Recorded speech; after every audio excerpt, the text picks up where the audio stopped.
La otra vez que compartía, no tengo valor para Dios y hacia una vida nueva. Hoy no va a ser lo mismo, pero es, digamos, la segunda parte. La segunda parte.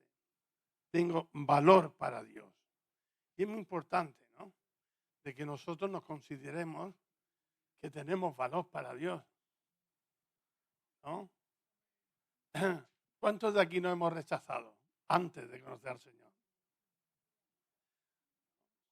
Y pues lo hermoso es cuando aceptamos a Cristo, saber que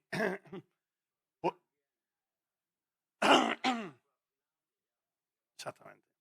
Entonces la cosa está de que, figúrate, nosotros que no hemos rechazado, no, Cristo, cuando lo aceptamos en nuestro corazón, nos considera tan valoroso, de valor, cuando lo aceptamos. Ahora, yo tengo que ser consciente y también, y no es egoísmo, en este caso, no es egoísmo, amarme a mí mismo, cuidarme a mí mismo, ¿no? Y en este caso poner en práctica, no para ser salvo, porque salvo puramente es gracia, pero ahora lo compartiremos, pero cuando aceptamos a Cristo en nuestro corazón como Dios no ama tanto, ¿no? También nosotros tenemos que ir en pos del Señor conforme a su voluntad. Mira, Pablo, el apóstol Pablo, dice en 1 Corintios 15, 9 hasta el 11, dice, pues soy el más insignificante de todos los apóstoles. De hecho, ni siquiera soy digno de ser llamado apóstol después de haber perseguido a la iglesia de Dios como lo hice. Es una realidad que el apóstol Pablo persiguió a los cristianos. Eso lo sabemos, ¿no?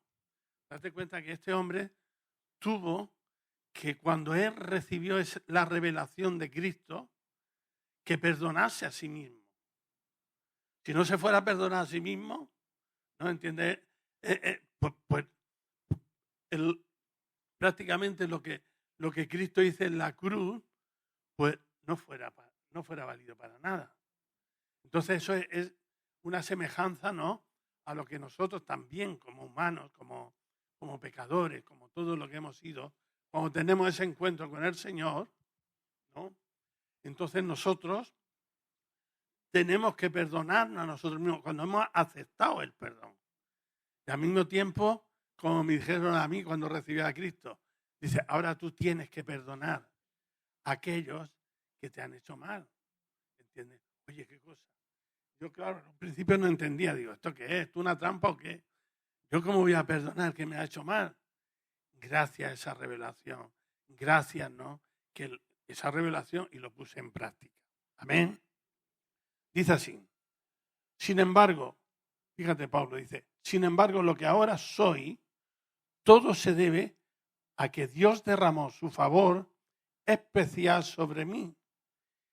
Y no sin resultados, pues he trabajado mucho más que cualquiera de los otros apóstoles. Dice, pero no fui yo, sino Dios, quien obraba a través de mí por su gracia. Aquí Pablo no está diciendo con arrogancia, ni mucho menos, ¿no?, sino está reconociendo que lo que él estaba haciendo, o Dios lo hacía en él, era pura gracia. ¿Entiendes? Porque había sido perseguidor de los cristianos y ahora estaba dando la buena noticia de que Cristo salvaba, ¿no? Así, fíjate, Pablo dice, así que no importa si predico yo o predican ellos, porque todos predicamos el mismo mensaje que ustedes han creído. Pablo estaba muy bien, estaba muy bien consciente de quién había creído. Y que había creído era en Jesús. Amén. El otro día, en este caso, vimos cómo el amor de Dios confiere un valor inestimable. Dice, a todo el que cree. Debido a este amor, ¿no?, de Dios, bueno, sobre todo dice, vimos como el amor de Dios confiere un valor inestimable a todo el que cree. O sea que Dios nos ama. Y como explicaba, por ejemplo, sobre el hijo pródigo, ¿no? Sobre el hijo pródigo cuando volvió en sí, ¿no? Cuando volvió en sí, cuando se dio cuenta en su situación que estaba, ¿entiendes? Él volvió en sí. Volvió en sí y dijo, bueno, primeramente pudo ver la situación que estaba y luego pudo ver, ¿no?, o pudo reconocer el amor, ¿no?, de su padre. El amor de su padre, y dice, y en este caso se dio cuenta, dice, tomó una decisión, ¿no?, y fue a la casa del padre. Y el padre lo perdonó. Porque claro, Dios tiene un corazón que el corazón de Dios no se hiere, aunque se entristece, según la Biblia, ¿no? El Espíritu Santo se entristece, pero Dios no se hiere, el corazón no es como nosotros, ¿no? Por ejemplo, si alguien te ha hecho algo, ¿no? Si alguien te ha hecho algo, pues como si te ha, incluso ahora que somos cristianos, quiera que no, hay una herida. Y esa herida, quiera que no, hay un proceso de sanidad, ¿no? Pero claro, tú tienes que en este caso seguir el proceso de perdonar. Por ejemplo, mi nieta, la más pequeñica, ayer me dice, es que me habla, bueno, estaba hablando, dice, es que me habla muy mal, pero así como enfadada. Digo, y yo digo, se ve, mira, lo que le han hablado le ha hecho daño. Digo, mira, tú tienes que poner en práctica algo lo que yo te voy a decir. Tú tienes que perdonar. Se quedó así, como diciendo, ¿perdonar? Si me está haciendo el daño, digo, tú tienes que perdonar. Mira, cuando tú perdones, lo que hay aquí en tu mente se va a ir de ese daño. Digo, yo te lo digo.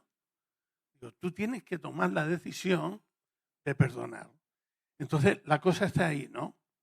Entonces, es así que cuando conocemos al Señor, pues recibimos el perdón de Dios, ¿no? Pero también tenemos que perdonar, bendecir. Es nuestra sanidad. Y este hombre volvió en sí, no es que lo había perdido todo, no volvió en sí, pero él volvió con una decisión. Debido a este amor de Dios, no debemos temer a la opinión de los demás. Entonces está hablando a nosotros los cristianos. No debemos temer a la opinión de los demás. ¿Qué significa esto? Por ejemplo, antes de conocer al Señor, no es un ejemplo. Yo lo pongo en el ejemplo en mí.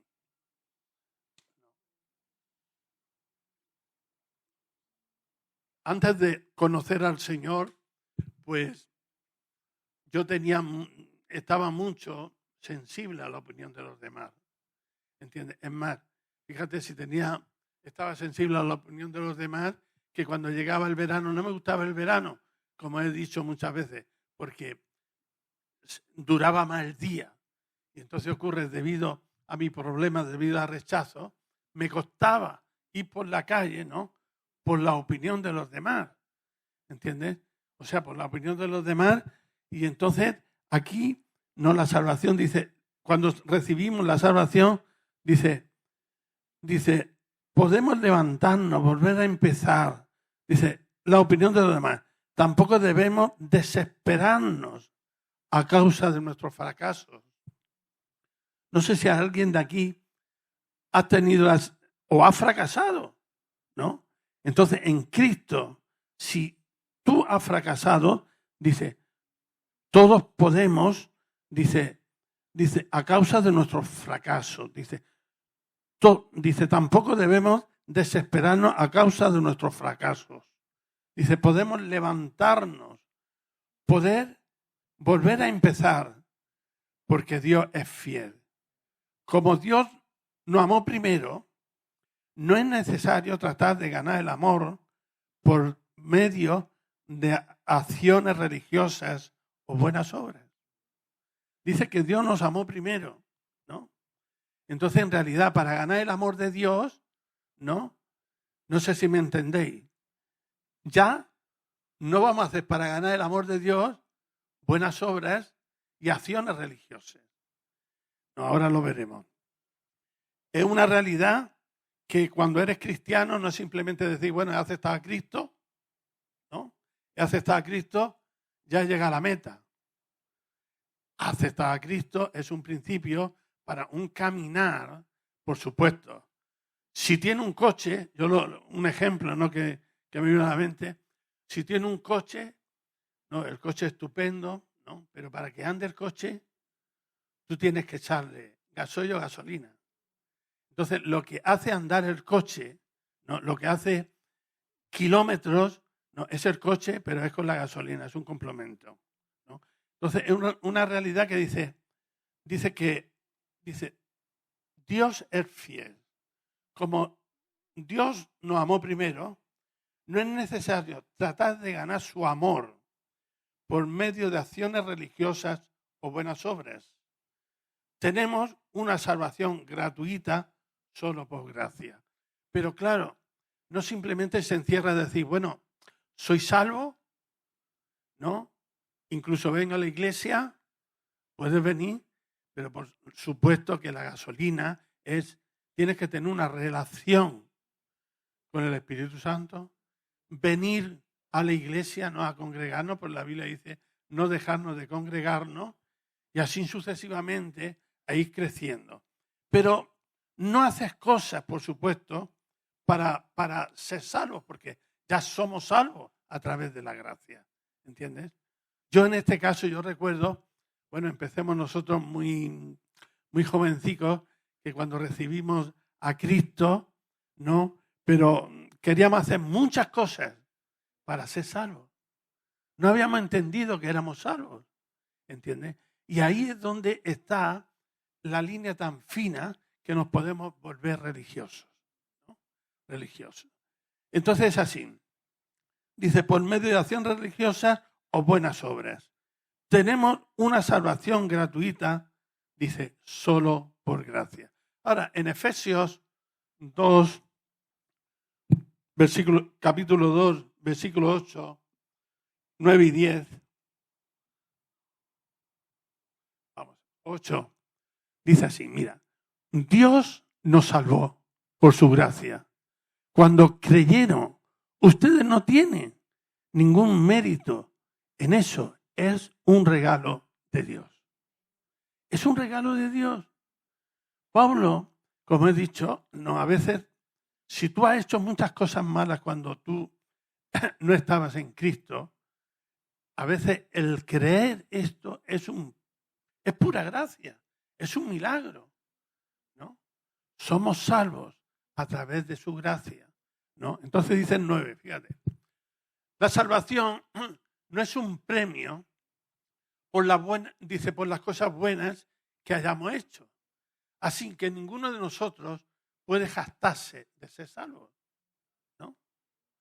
Dice, ahora el 10. El 10. Dice, pues somos la obra maestra de Dios. Él nos creó de nuevo en Cristo Jesús. Al fin de que hagamos las cosas buenas que preparó para nosotros tiempos atrás. O sea que, en este caso, Dios ha preparado buenas obras para que nosotros andemos en ellas. Pero no para ser salvos, sino, en este caso, para el crecimiento, para obedecer en el Señor, ¿entiendes? O sea, de que preparó para nosotros tiempos atrás. Amén. Dice, como consecuencia, cuando recibimos este amor inmerecido, busca Mateo 5, 43, 48. Dice, este amor inmerecido, Él nos conduce a amar también.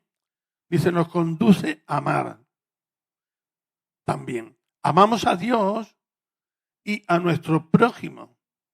Dice, porque Dios nos amó primero. Podemos amar a nuestro prójimo porque Dios nos amó primero. Entonces, fíjate, mira, en Mateo, como estamos leyendo, 43, dice así, hasta el 48. ¿Han oído? Dice, ¿han oído la ley que dice, ama a tu prójimo, odia a tu enemigo? Eso es lo que dice la ley. Dice, ahora, ¿qué dice? ¿Qué dice Jesús? Seguimos, 45. 44, sí, perdón. Pero yo digo, ama a tu enemigo, ora por los que te persigan. O sea que esto es una obra del Espíritu Santo porque eso es imposible. ¿Entiendes? ¿Cómo vas a amar? ¿No? A tu enemigo. Pero lo puedes amar a través del Espíritu Santo en nosotros. Y no tampoco, como te diría, tomar la decisión, nuestra voluntad, pero tampoco está como el que va a dar a luz. Ama a mi enemigo, ¿no? Como la mujer cuando va a dar a luz, no. Es una decisión, Señor. El Espíritu Santo me cuesta amar a esta persona. Ahora, el amor que tú me has dado, que se manifieste, ¿no? Para poder amarla. Dice, de esa manera estarás actuando como un verdadero hijo de tu Padre que está en los cielos. Pues Él da la luz del sol, tanto a los malos como a los buenos, envía la lluvia sobre los justos y los injustos por igual. Dios es un Dios justo. Él no dice, bueno, voy a que llueva por esta parte, porque estos son los míos, ¿no? Y así sucesivamente. Dice, si solo amas a quienes te aman, ¿qué recompensa hay? Por eso, dice, hasta los corruptos, cobradores de impuestos, hacen lo mismo, ¿no? Es así. Seguimos. Dice, si eres amable solo con tus amigos, ¿qué te diferencia de cualquier otro? Hasta los paganos hacen lo mismo. Pero tú debes ser perfecto, en este caso perfecto. Y a la perfección sabemos que es un crecimiento hasta llegar a la meta de Jesús. Pero tú debes ser perfecto, así como tu Padre en el cielo es perfecto. Y lo importante es darnos cuenta, cada día en nuestra vida, si nuestra perfección va en aumento, si nos estamos pareciendo cada día más en Jesús. Dice, como consecuencia, cuando recibimos este amor inmerecido, Él nos conduce a amar también. Amamos a Dios y a nuestro prójimo, porque Dios nos amó primero. En Primera de Juan 4, 18 y 19, y después busca Romanos 5:5. Dice así. Dice, esa clase de amor no hay temor. Porque el amor perfecto, dice, el amor perfecto expulsa todo temor. Si tenemos miedo, es porque es por temor al castigo. Dice, y esto muestra que no hemos experimentado plenamente el perfecto amor de Dios. Esto lo podemos entender porque este es nuestro estilo de vida que antes hemos tenido, ¿no? ¿Entiendes? Yo veo, cuando voy por la carretera y veo a un guardia, ¿no? Y más si me han hecho una multica antes, y lo primero que diga, ya tengo ese temor, pero al final me viene a la mente, bueno, ¿vas correcto? Yo sí. Pues ¿por qué temes? ¿Entiendes? Ya está. Entonces, dice en el 19, dice, nos amamos unos a otros porque Él nos amó primero. Por nosotros mismos no nace el amor, pero cuando hemos aceptado a Cristo Jesús, dice, el amor de Dios, dice en Romanos 5:5, dice, y esa esperanza no acaba en desilusión, pues sabemos con cuánta ternura nos ama Dios, porque no ha dado el Espíritu Santo para llenar nuestros corazones de su amor. El Espíritu Santo está. ¿Dónde está el Espíritu Santo? En nosotros. Nosotros somos templo del Espíritu Santo. Entonces es una realidad que cuando hacemos cosas, no como Pablo lo reconocía, cosas extraordinarias, es a través del Espíritu Santo. Búscame Juan 14, 26, 27.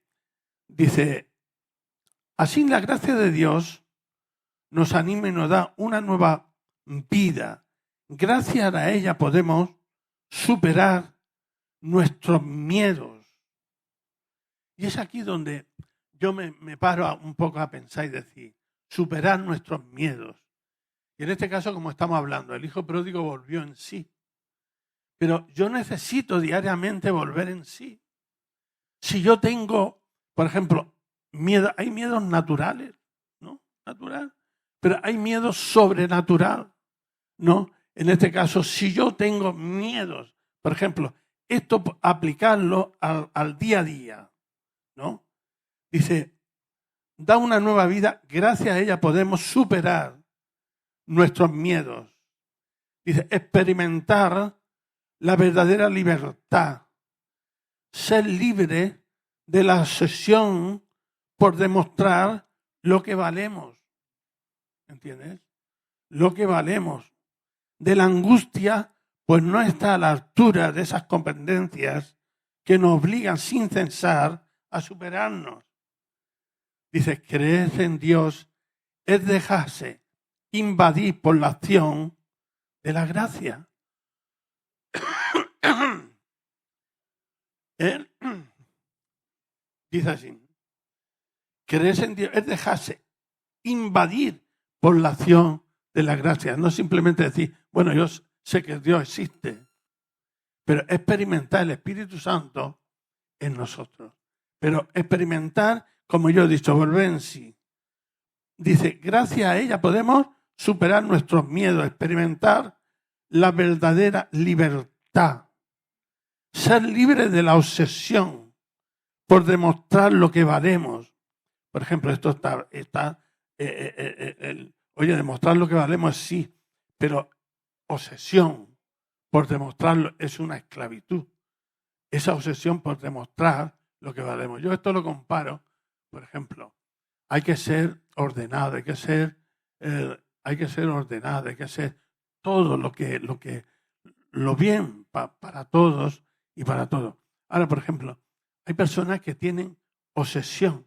Por ejemplo, hay personas sobre mismo, no digo que el orden sea malo, pero si tú tienes una obsesión sobre el orden, por ejemplo, te va a costar mucho trabajo dejar que otras personas hagan, ¿no?, las cosas que las hacen diferentes a ti. Yo eso lo entiendo porque en el trabajo, por ejemplo, yo era el maestro de la confitería, ¿no? Y cuando llegaba uno, yo a veces hago un recuento de mi pasado y digo, en verdad, es que yo era el jugador, quería hacerlo todo, porque haciéndolo todo salía perfecto. ¿Entiendes lo que es? Pero era una pura esclavitud. ¿Entiendes? Entonces la cosa está de que debemos de experimentar, ¿no?, de la libertad en el espíritu. Dice lo que valemos, de la angustia por no estar a la altura de esas competencias que nos obligan sin cesar a superarnos. De esas competencias que nos obligan el Espíritu Santo reconquistar en nosotros, ¿no? Yo recuerdo que cuando, no la última vez, no, una de las veces que llegué al médico me dijo, Ramón, tienes que operarte. Y la operación de esta vez es muy difícil porque, me explica, ¿no?, del pecho no se puede rajar y no sabemos cómo será. Y yo de momento, sinceramente, fue tanto miedo lo que tenía en mis huesos que le digo, lo dejamos así. Me voy. ¿Entiendes? No, eso fue una escapada, una salida. Pero entonces, ¿qué ocurre? El médico mío dice, mira, Ramón, vamos vamos a un proceso, vamos a hacer estudios, vamos a ver cómo se puede hacer. ¿Entiendes? Pero lo que me refiero, en primero fue tan temor que tuve. ¿Entiendes? Sinceramente, fuera quedado así. Si eso no lo fuera superado, el miedo. Pero eso es una escapada, es una huida. ¿Entiendes? Entonces, puedo decir, lo que estoy diciendo que es verdad. Yo pude experimentar después, cuando me presenté al Señor, esa paz. Ahora, ¿me arregló el Señor todo lo que yo tenía dentro? No, tuve que pasar. Tuve que pasar por allí. Pero ¿sabe una cosa? Que lo pasé con paz. Totalmente. Y no es porque yo era el cristiano más grande, sino que en este caso el Espíritu Santo tomó control de esa realidad que yo tenía. Y pude experimentar la paz de Dios que supera todo pensamiento. Amén. Y también, como sabemos, dice, y también como sabemos, bueno, hemos dicho 14, Juan 14, 26, 27, ¿lo hemos leído? Yo creo que no. Conocer al Espíritu Santo dentro de nosotros es ahí. El Espíritu Santo está dentro de nosotros. Fíjate lo que dice Juan 14, 26, 27. Dice, sin embargo, dice, cuando el Padre envíe al abogado defensor, recuerda que humanamente hablando, un abogado defensor es cuando tú vas, ¿no?, a un juicio, vas a presentarte algo que tú no entiendes, algunas cosas que no entiendes, entonces coge un abogado que te defienda. Dice, abogado defensor, como mi representante, es decir, al Espíritu Santo.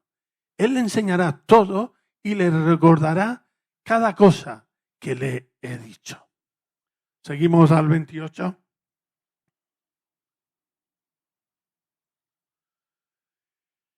Dice, le dejo un regalo. El regalo está. Cuando a ti te dejan un regalo, ¿no?, lo coges.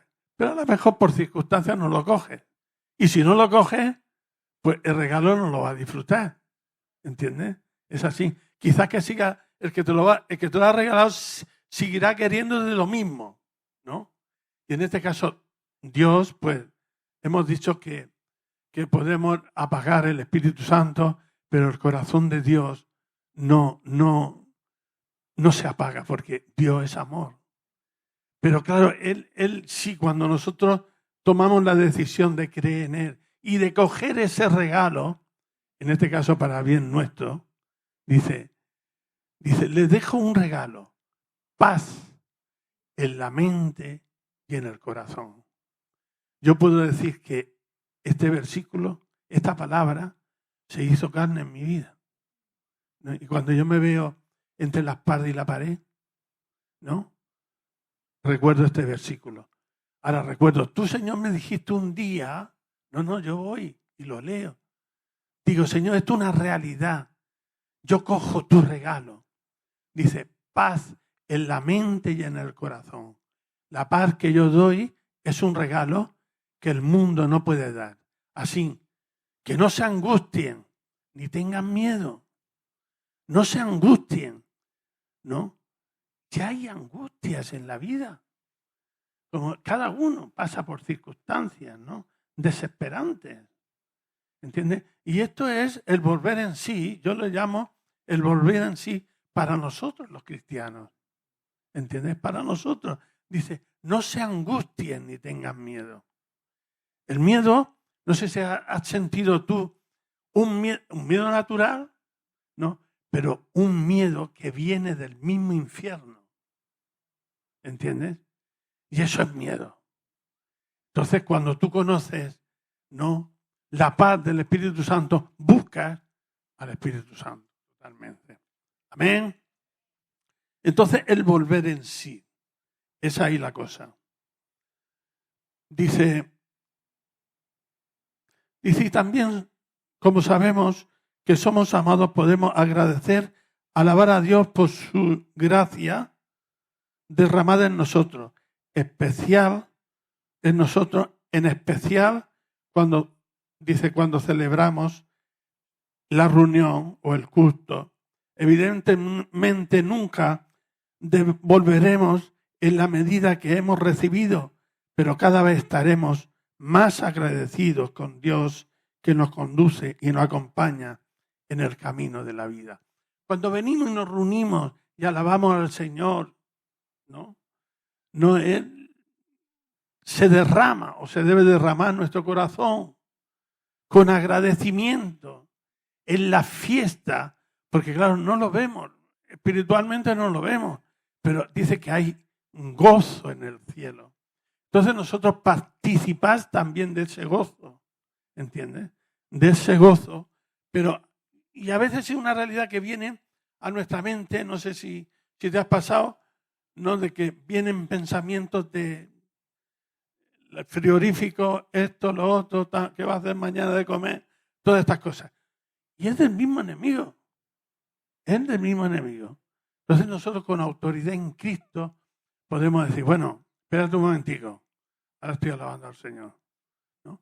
Y entregarnos con todo nuestro corazón y que se manifieste el Espíritu Santo. Amén. Pero todo esto yo le llamaba el volver. Tengo valor para Dios hacia una vida nueva.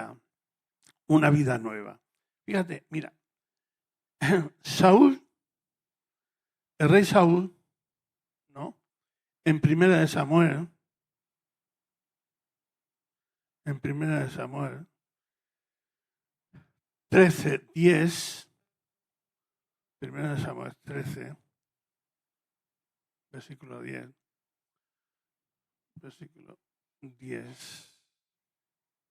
versículo 10 hasta el 14. Lo leeré aquí porque... Bueno, vamos a leer del 8. Dice así.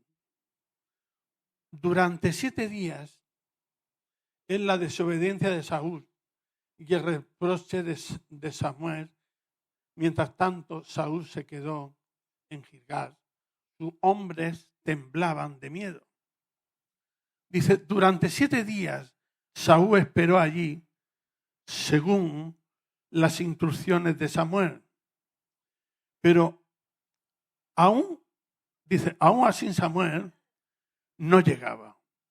Saúl se dio cuenta que sus tropas habían comenzado a desertar, ¿no? Y es muy importante darnos cuenta de que en este caso es una realidad, hay que pasarlo. La realidad que pasó Saúl, en este caso yo no juzgo a Saúl, ni mucho menos, pero date cuenta que ahí tenía que afrontar una batalla. Entonces, en este caso Samuel le dijo que en 7 días él volvía, pero este hombre se dio cuenta de que el ejército se marchaba y en este caso Samuel no llegaba, ¿no?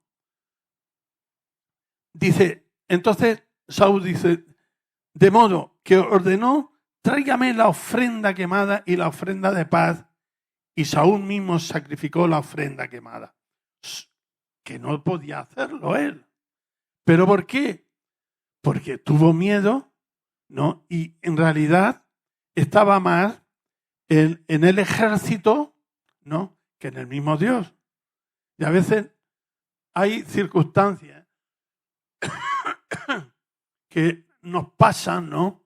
Y parece ser que no llega.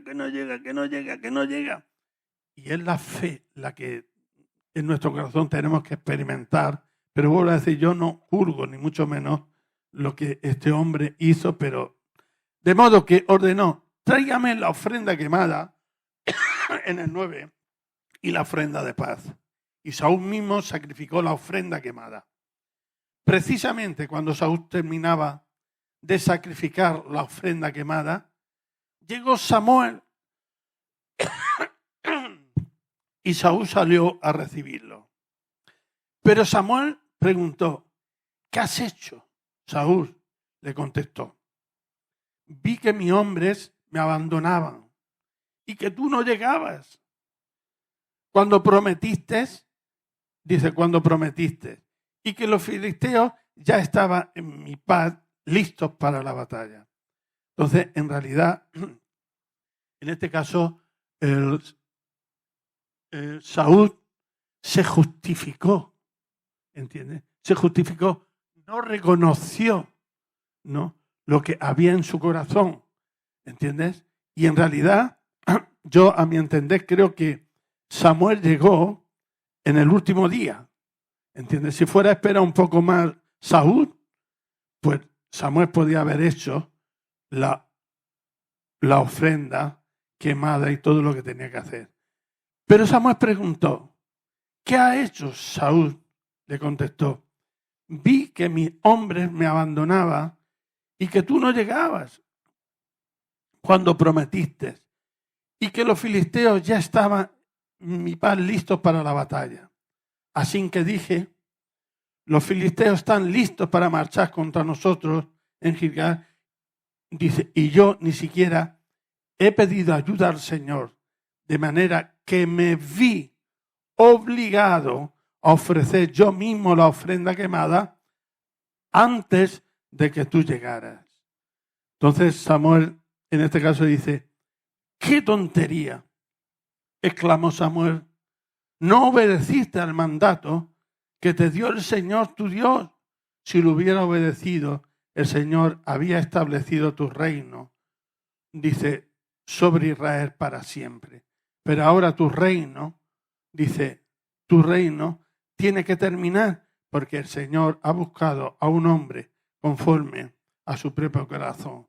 Y el Señor ya lo ha nombrado para ser líder de su pueblo porque tú no obedeciste el mandato del Señor. Amén. Entonces la cosa está ahí. Pero dentro de toda su equivocación, dentro de todo lo que ocurrió, si en este caso, si Saúl fuera dicho, he tenido miedo, he tenido miedo, me he precipitado, hasta el límite no he aguantado, ¿entiendes? Yo creo que rotundamente el Señor pues lo fuera perdonado a Saúl. Pero se justificó, ¿entiendes? Vemos un poquito, vamos a leer más. No, tenemos aquí en Hechos mismos, vamos a ver lo que es, en Hechos 13, 22. En Hechos 13, 22. Dice, pero Dios quitó a Saúl y lo reemplazó con David, un hombre de quien Dios dijo, he encontrado en David, hijo de Isaí, a un hombre conforme a mi propio corazón. Él hará todo lo que yo quiero que haga. ¿Entiendes? Conforme, dice, Él hará todo lo que yo quiero que haga. Ahora, a través de la historia, y eso es lo bueno que tiene la Biblia, vemos que David no fue perfecto, ¿no? Tuvo una caída, ¿no? Pero vamos a ver, vamos a ver, ¿no?, lo que ocurrió, ¿no?, en segunda de Samuel, perdón, segunda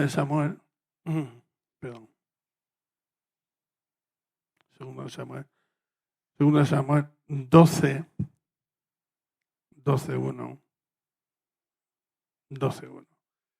Lo que ocurrió con David. Y lo que quiero decir es volver en sí. Volver en sí. Lo que, por ejemplo, es una realidad que vemos como Saúl, en este caso, no volvió en sí, se justificó. Por ejemplo, nosotros, no yo, lo que me evaluaba a mí mismo, decir, bueno, ¿en qué cosas me justifico? ¿No? Que no reconozco. Soy salvo, es una realidad en Cristo por gracia. Pero ¿qué cosas no me justifico? Entonces, la gran diferencia, pero veremos, que en este caso de Saúl y Natán, en este caso y David, por ejemplo, vemos como Natán, el profeta, de parte de Dios va a David, dice que va y le cuenta una historia, en este caso a David. ¿Por qué? Porque David había pecado. y ya estaba David, porque no sé si había nacido el hijo. Yo creo que sí había nacido ya el hijo. Por lo menos 1 año y pico, ya cuando mató, en este caso, ¿a quién fue? Que ahora no me acuerdo, a Urias. Y ya la mujer la cogió, ¿entiendes? También. Claro, eso Dios lo sabía, ¿entiendes? Dios lo sabía. Pero entonces fue el profeta y le avisó de todo eso, ¿no? Dice, fíjate, dice, por lo tanto, el Señor envió al profeta Natán para que le contara a David la siguiente historia. Entonces el profeta no se lo sacó de su bolsillo la historia. La historia se la dio el Señor. Y entonces el profeta le dice en este caso a David, dice, mira, habían dos hombres en cierta ciudad. Uno era rico, el otro pobre. El hombre rico poseía muchas ovejas y ganado en cantidad. El pobre no tenía nada, dice, nada, solo una pequeña oveja que había comprado. Y crió esa ovejita, la cual creció junto con sus hijos. La ovejita comía del mismo plato del dueño y bebía de su vaso. Y él la cunaba como a una hija.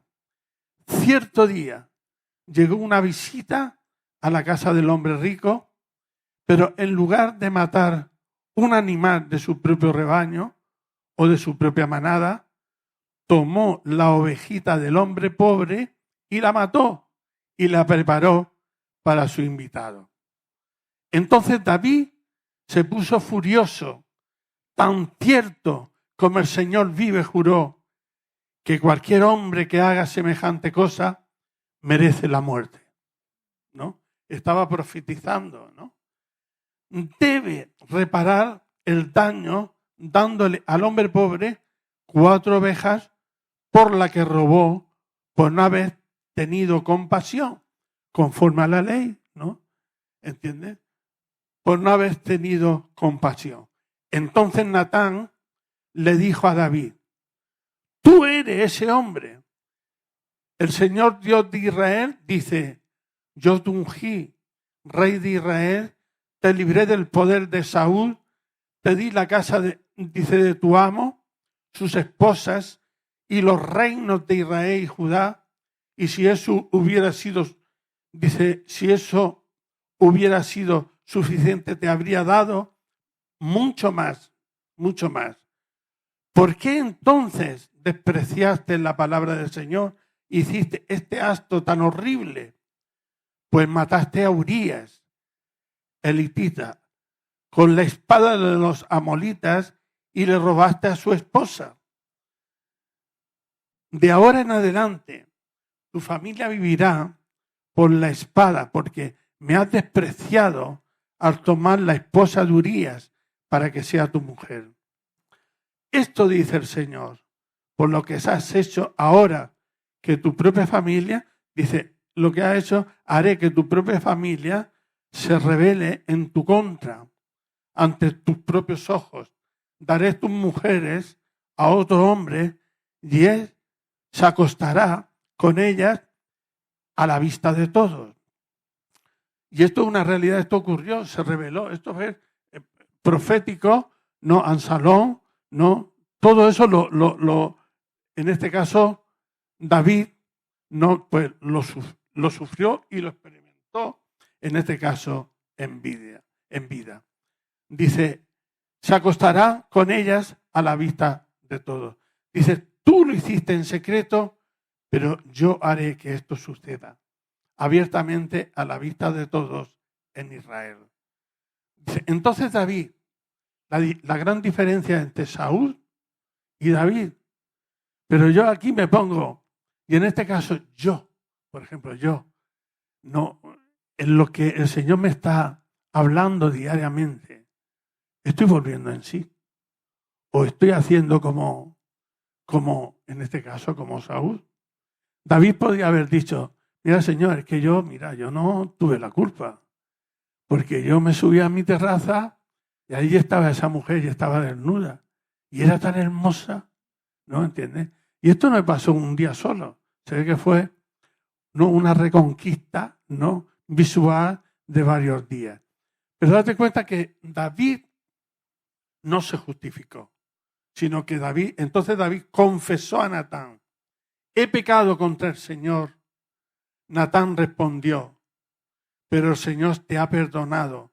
No morirás por este pecado. Pero hay consecuencias, ¿no? No morirás por este pecado, pero hay consecuencias. Sin embargo, como has mostrado un total del precio por el Señor, con lo que hiciste, tu hijo morirá.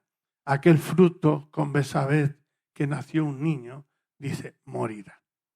Entonces, ahí, aunque después David, todos sabemos que estuvo intercediendo para la salvación del niño, pero no fue así, ¿no? Él fue una realidad. Lo que me refiero es la gran diferencia entre Saúl y David.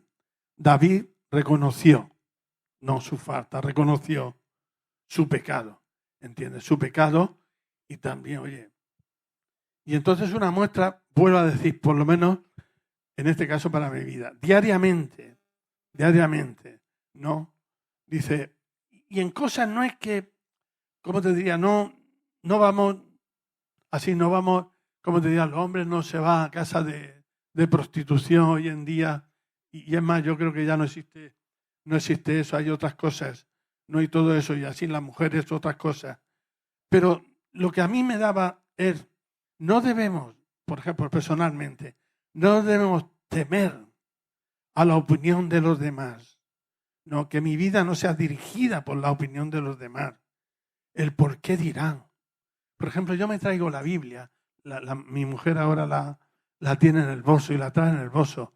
Pero me la traigo porque me costó tanto llevar la Biblia a la calle. ¿Entiendes? Porque antes era diferente ahora. No, ahora cualquier persona lleva un libro y no sé, pero antes te juzgaban, ¿entiendes? Mira, está con no sé qué. Y me costó tanto que yo ahora podía traer, y la traigo aquí, yo es una bendición tener y tantas interpretaciones, todo, ¿no? Pero digo, no, voy a seguir llevando la Biblia, ¿entiendes? Coger el papel, ¿entiendes? ¿Por qué? Por lo que me costó, ¿entiendes? Y entonces por la opinión de los demás, ¿no? Tampoco debemos desesperarnos a causa de nuestros fracasos. No hay personas que, en este caso, si hemos fracasado y nos postramos ahí, ¿no? Podemos levantarnos y volver a empezar, porque Dios es fiel. Como Dios nos amó primero, no es necesario tratar de ganar su amor por medio de acciones religiosas o buenas obras. Ahora dice que el Señor ha hecho obras para que andemos en ellas. Eso no significa de que, bueno, he aceptado a Cristo, ya sigo con mi mismo ritmo, como estaba haciendo antes, ¿no? ¿Entiendes? Tenemos que cambiar a través del Espíritu Santo. Bueno, ya estamos llegando al final. Dice, gracias a ellas podemos superar nuestros miedos, experimentar la verdadera libertad, ser libres de la obsesión por demostrar lo que valemos, de la angustia por no estar a la altura de esas competencias que nos obliga sin cesar a superarnos. No hay una competencia, ¿no? No como si fuéramos, oye, un negocio, ¿no? Pues mi negocio va a ser más grande que el tuyo. No. En el Señor no hay competencia, ¿no? Es a través de una obra del Espíritu Santo. Amén. Entonces, os dejo, ya no lo vamos a leer porque ya el sonido ya ha dado, pero Salmo 51. Salmo 51, aquí David, lo habrán leído, David es en su arrepentimiento de corazón, ¿no? Y podemos ver cómo el gozo de la salvación se puede apagar. No digo perder, pero sí apagar, ¿entiendes? Y así sucesivamente. Léelo. El Salmo 51. Señor, te damos gracias por tu amor, tu misericordia, Señor. Y te pedimos, Espíritu Santo, que tú sigas haciendo la obra, Señor. Señor, esa obra maravillosa, Señor, que es interior nuestra, Señor. Señor, que podamos, Señor, no justificarnos las cosas, sino, Señor, que podamos reconocer lo que tú quieres, Señor, que reconozcamos. Dice como Pablo, Señor, Pablo reconocía, Señor, que él había sido perseguidor de la iglesia, Señor, y este hombre se había perdonado en Cristo Jesús. Señor, que nosotros nos perdonemos, Señor, Señor, y que tengamos, Señor, esa nueva vida en Cristo Jesús. En el nombre de Jesús. Amén, amén y amén.